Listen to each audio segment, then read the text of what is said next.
Au XIXe siècle, l'empire colonial français attaque la Kabylie, une région historique du nord de l'Algérie.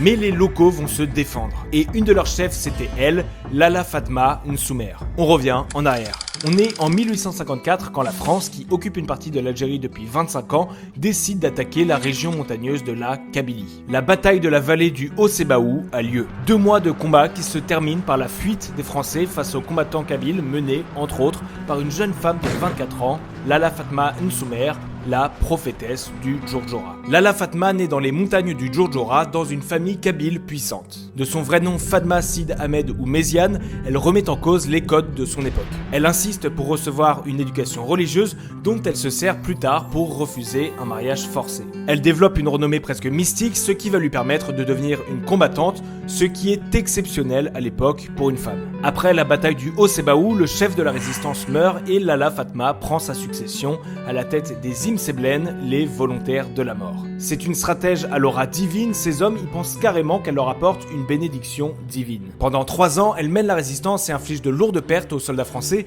mais ces derniers sont beaucoup trop nombreux. En 1857, 45 000 soldats français attaquent le village d'Ichériden, où elle est retranchée avec 5 000 combattants. Au bout d'une semaine, les Kabyles battent en retraite et Lalla Fatma est capturée. C'est la fin de la résistance. Elle meurt en captivité 6 ans plus tard, à 33 ans, et tombe dans l'oubli. Elle ne sera remise en avant qu'à la fin du XXe siècle par des féministes algériennes. Et voilà l'histoire de Lalla Fatma Nsoumer.